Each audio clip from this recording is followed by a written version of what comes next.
What is up YouTube, Jamie the Kid 00 here, coming to you guys with a video recapping over the deck that I ended up playing for last weekend's YCS Prague.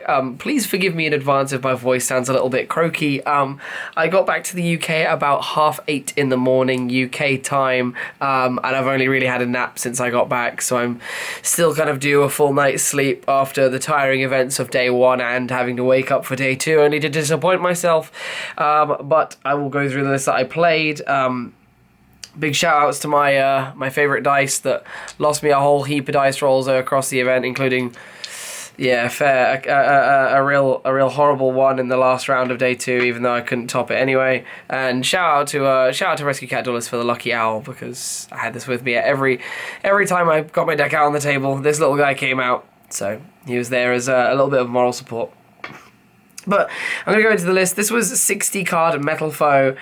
This is like the first deck for an event that I've played without net decking at all. The closest to net decking I came was I watched Stephen Jacobs' Lithium 2300's video on Boababoon and kind of realized the synergies it has in Metalfoes and with Zoo and stuff like that.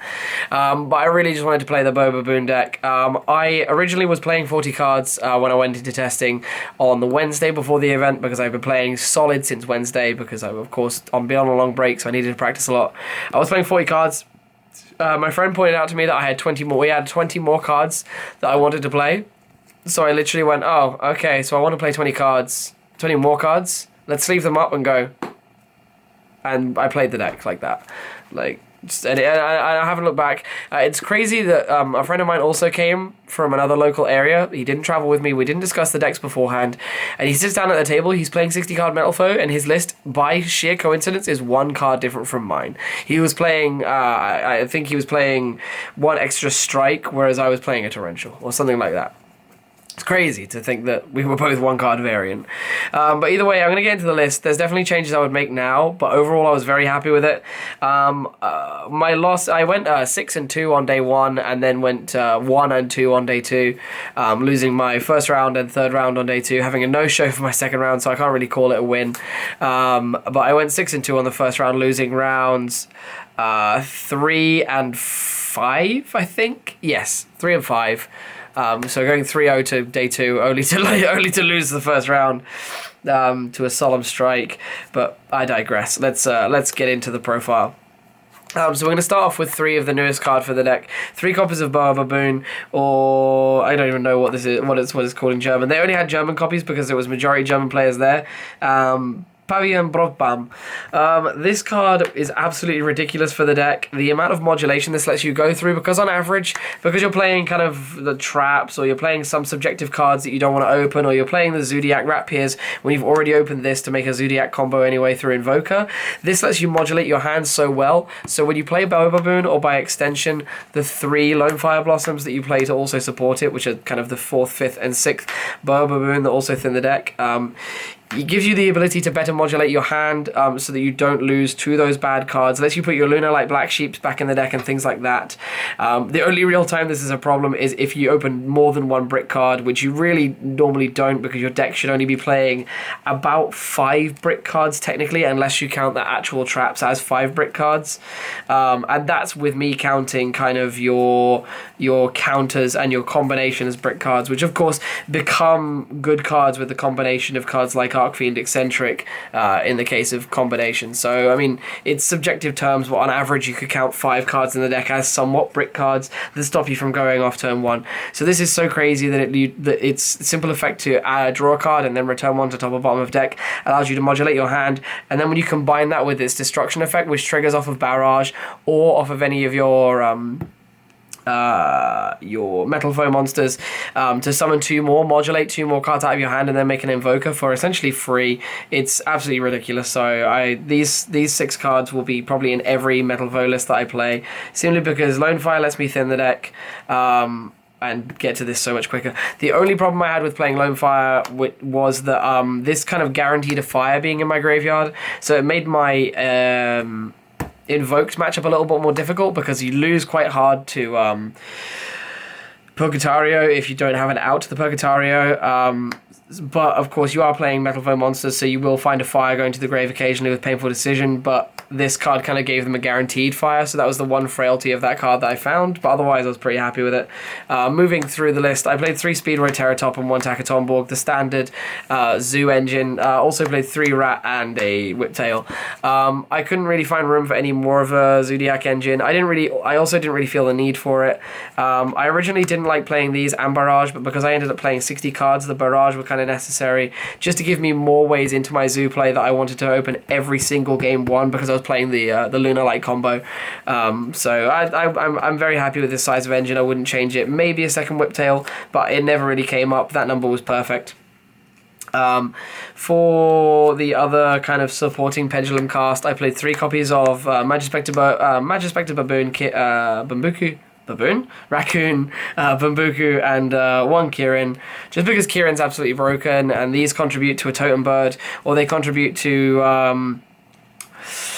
Invoker. They're also really cool because normally Taketomborg is a pure brick card, but I don't really count it as a brick card in this deck, hence why I didn't count it in the 5 count, because I also you could also summon it alongside Bunbuku and make your Invoker that way, so drawing it as a brick isn't necessarily bad, because you're playing 3 more win targets for you to special summon it alongside, and it's pretty relevant there.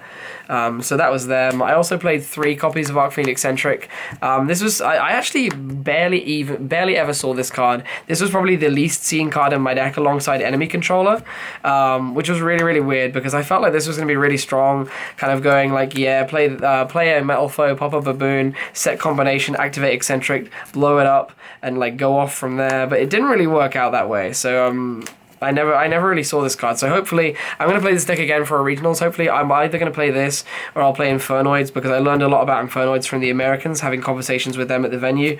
But if I play this deck again, hopefully I'll see this a bit more. For the Metalfoes, we played the standard Metalfoe lineup, so it was 3 of this, 3 of this, 3 of this, 3 of this, and 1 of this. I didn't really have room for more than 1 Bismugear. I also didn't really like Bismugear that much because you can't summon it from the extra deck.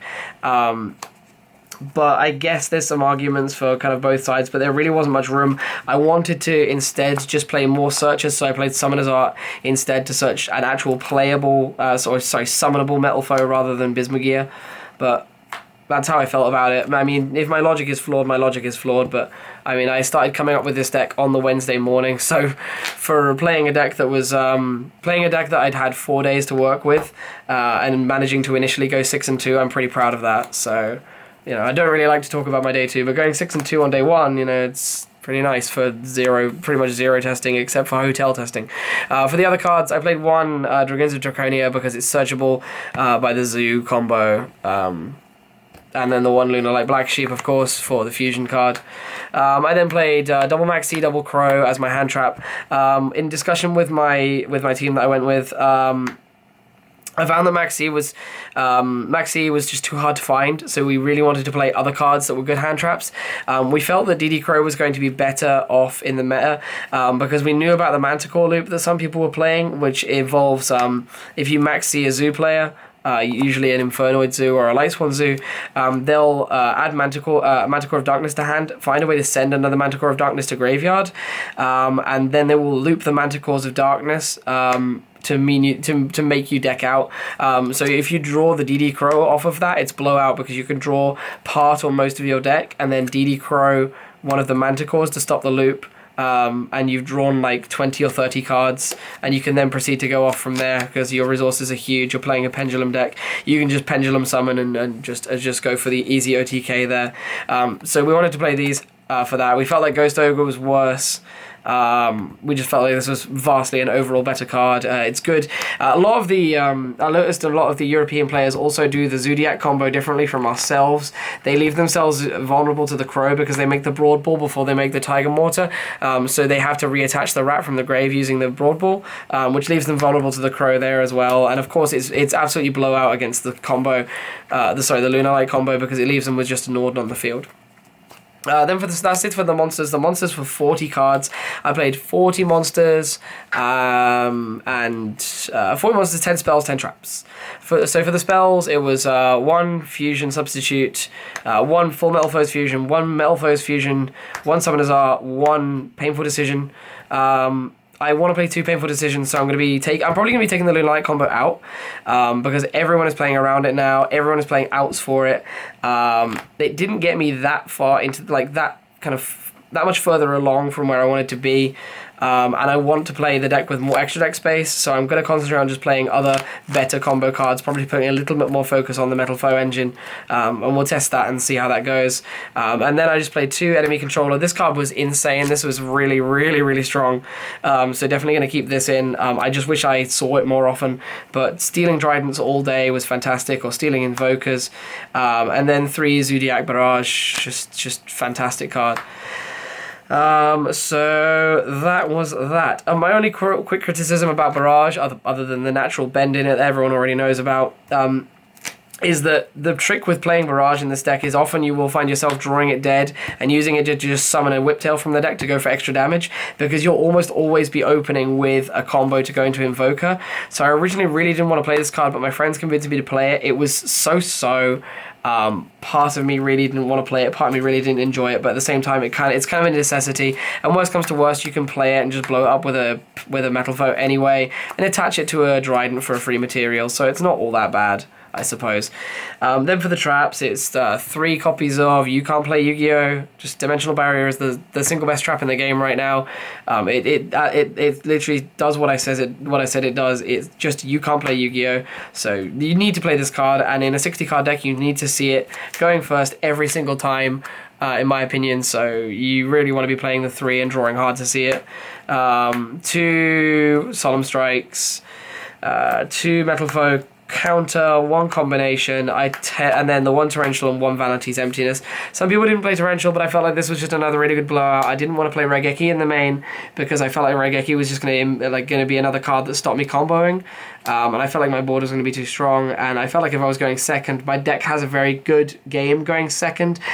With my deck, especially against Pure Zoo, I can last a long time playing against them, and in my opinion with Metalfoe, the longer the game lasts, the better my deck becomes against Pure Zoo and things like that. So I felt like the Raigeki wasn't necessary because I had such a good game going second anyway that it wasn't going to be needed. And for the most part I was correct there. I usually just lost to single blowout cards rather than losing the game wholesale, so that was that. For the main deck, I think I would only take out the Lunalight combo, but we'll see if it's necessary to take it out, because there are still some cards that I want. There's still a lot of reason to play the Lunalight combo, but I feel like it's probably becoming quite dangerous because of the amount of hours people are playing. So, and when I cited out every single game too, and I never really found myself missing it. So for the extra deck, I played 1 Zoodiac Trident, 2 Broadball, 1 Tiger Mortar, and 1 Boababoon. This is all that I had room for. I wanted to use them to make the combo, and that was it. Never use them again, because then after the combo, if they've still managed to break the board after this, I then have the Metalfoe engine to fall back on, and I can win with usually a Metalfoe OTK on the next turn or the turn after that. So most of my games honestly only lasted about 3 turns each. Or we descended into a grind game if I didn't win the dice roll. But if I won the dice roll, my opponent would almost always lose on the next turn. Almost always. So that was the Zoodiacs. Of course, for the combo, we played double Diagnostic Emerald.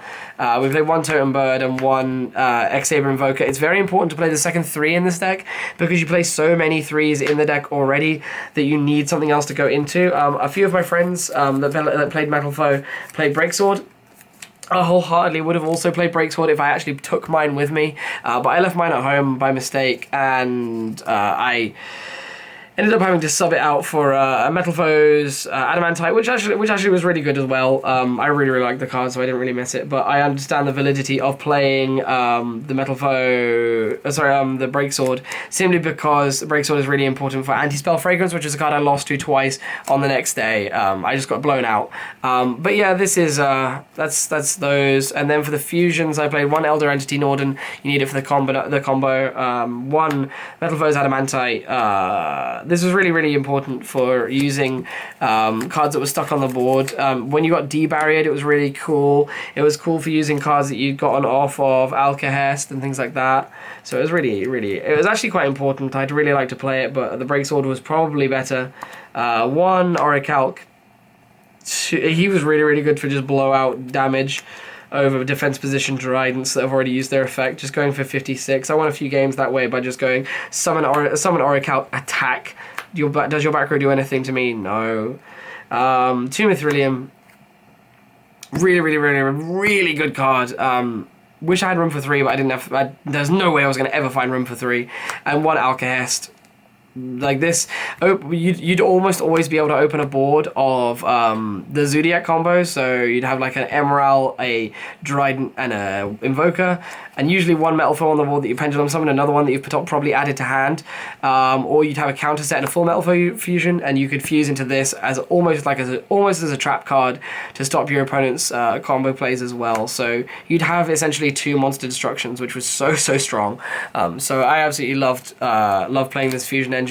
The extra deck in my mind is perfect for me. The only thing I wish I had played was the Breaksword. So the Breaksword would 100% come in, because if I take the Lunalight combo out, I get to take out a Nord and take out an Emerald and take out a Broadball. So that's 3 cards already. So I mean, we already have room to play a Synchro Engine because I want to play Luster Dragon. Not Luster Dragon, Luster Pendulum. So you've got some cool ideas there for how to change the deck. And then for the side deck, the sideboard was probably the thing I was most unhappy with, but I was always going to be quite unhappy with it because I feel like this format has so much variance in it that you can't side for every matchup effectively. So I sided for the matchups I didn't want to play against, and I sided exclusively for going second because I feel like going first, my deck is so strong that I don't need to side. There were a few situations where I would like lose to Pure Zoo game 1 and I wouldn't side. Like, because I felt like my list was so strong going first, and it usually was. Like, I don't remember a game. I don't think I lost a game 2 all day, unless I got 2-0'd. Actually, I don't think I ever got 2-0'd. I got 2-0'd once. Otherwise, I never lost a game 2. For the side deck, 2 Jinzo. This was for Paleozoic. I lost to Paleozoic once, and I won again. And I played 2 Paleozoics. I beat 1, I lost 1. This card was really good. The ability to just go set a scale, and your Paleozoic player's opponent is going to be like, oh, okay, that's fine. I can probably out whatever he pendulum summons out, and then you slam down a Jinzo. It's so strong. Or just having like a random guy on the board, like a Bunbuku that they didn't clear last turn because I thought it was pointless. You draw, you tribute summon Jinzo, and then go off on your plays. It was so good. I absolutely love this guy. Another cool thing is that a lot of Paleozoic players had taken out Breakthrough Skill and were playing Lost Wind instead, and Lost Wind can't beat this, whereas Breakthrough Skill can. So 2 Jinzo, 3 Artifact Lancia for the Invoke matchup. I only played 1 Invoke matchup, and like honestly, Invoked was free. A friend of mine took Invoke to the event, and in the hotel I could not beat him.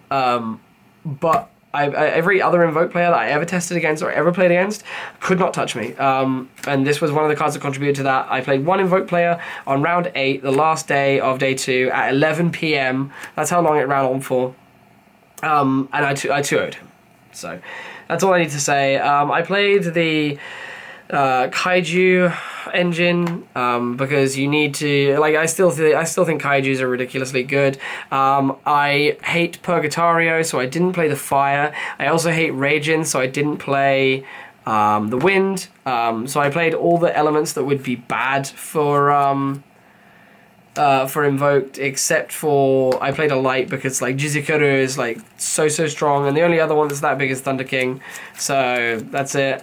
I then played 1 Raigeki. These were the 8 cards that I sided in against Zoo, going second every single game. They kind of lost a little bit to Anti-Spell. I definitely got Anti-Spell twice, but I ended up, all Anti-Spell did for me against Zoo was it meant that I set this and I make a pen, like I set this, set a monster, and Zoo is so slow because if you're not playing against Kaizu, they literally can't OTK you. So like Zoo will just like go attack your guy, and that's like that's fine. You didn't blow up my back row, flip Kaiju Slumber, and now I OTK you.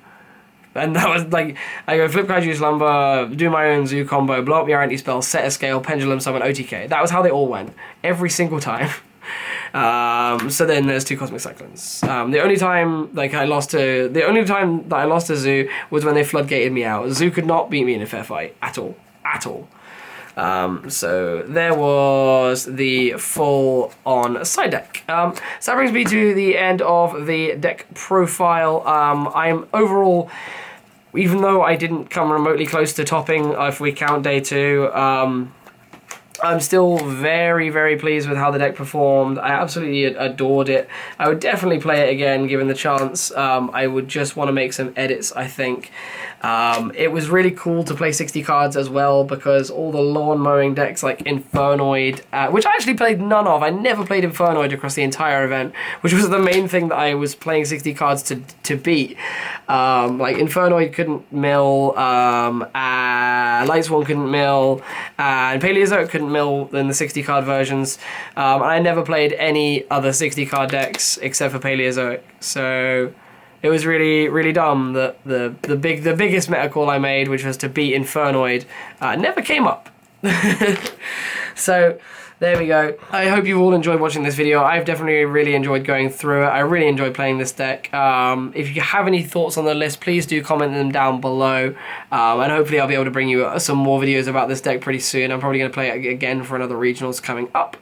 But otherwise, yeah, Prague was an absolutely fantastic event. Shout-outs need to go to Jawad for coming 4th, best representative after Top Cut for the UK. Massive shout-out to my friend Michael Broadbent, whose deck profile is being uploaded to my channel as we speak, for representing the UK and being the best player after Swiss, I believe, coming in 5th place, going X1-1. So real big shout-outs to him. Real big shout-outs to Andrew Swan, who you've seen on my channel previously. He took top 16 as well. So overall, a really, really great event for the UK, I think. But otherwise, yeah, I hope you enjoyed. If you have enjoyed the video, please feel free to leave it a like, subscribe if you're new here and you want to see more of the same content. Share this with your friends if you think they would benefit from watching something like this. And as always, I have been Jamie the Kid 00, and I'll see you guys next time. Peace out. Bye-bye.